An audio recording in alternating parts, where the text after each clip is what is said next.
Exodus 7, God's power over Egypt and Pharaoh's stubbornness. Before we go any further, smash that like, drop a comment, share with your crew, and hit follow for more. Let's keep it rolling.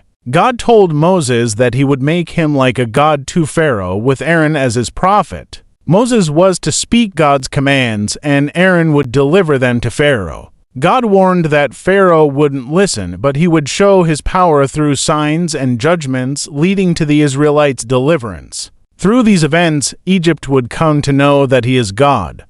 Moses and Aaron obeyed exactly as instructed. Moses was 80 and Aaron 83 when they confronted Pharaoh. God told them that when Pharaoh demanded a miracle, Aaron should throw down his staff, which would turn into a snake. They did so, and though Pharaoh's magicians performed a similar trick, Aaron's staff swallowed theirs. Still, Pharaoh remained unmoved. Then came the first plague. God told Moses to meet Pharaoh at the Nile and demand Israel's release. If he refused, the Nile would be struck and turned to blood. Aaron obeyed and struck the river with his staff. The water turned to blood, fish died, and the river stank. Egypt's magicians copied the miracle, and Pharaoh ignored the sign. The Egyptians, unable to drink from the Nile, dug for water elsewhere. 7 days passed after the Nile was struck. Lessons learned. 1.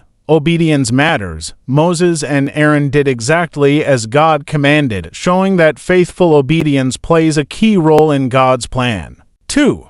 God's sovereignty.